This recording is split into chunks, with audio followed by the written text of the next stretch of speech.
terrible pour l'ensemble des populations au travers du monde. C'est plusieurs trillions de dollars qui sont en jeu et qui sont perdus pour les gouvernements. Ça veut dire qu'elles sont perdues, toutes ces sommes, pour les populations. Les injustices sociales vont rester, l'éducation ne va pas progresser, l'économie ne va pas progresser. Il est donc important qu'on puisse participer en tant qu'avocat dans cette lutte. Mais attention, pas à n'importe quel prix. Les avocats sont les garants du secret professionnel.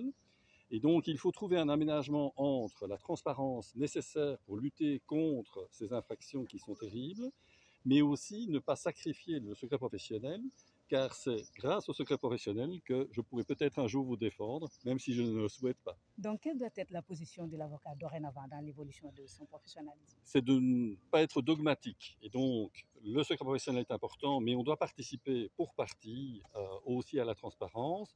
Nous sommes là, entre autres, pour dialoguer avec les autorités et trouver un compromis qui soit acceptable.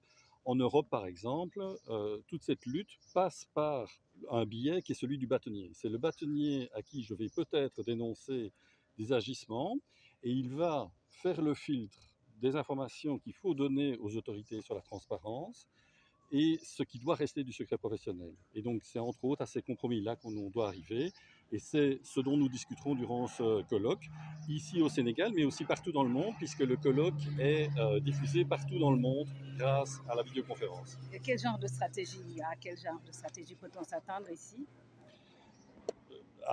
On a des experts français, on a des experts nigériens, on a des experts sénégalais, même moi qui suis belge, mais moi je parlerai plus de la protection des données à caractère personnel. On va échanger et voir ce qui peut être fait. Je ne vais pas préjuger de ce qui sera dit alors que le colloque doit encore se tenir. Mais une stratégie qui sera carrément commune, une stratégie. Vous pouvez nous en parler?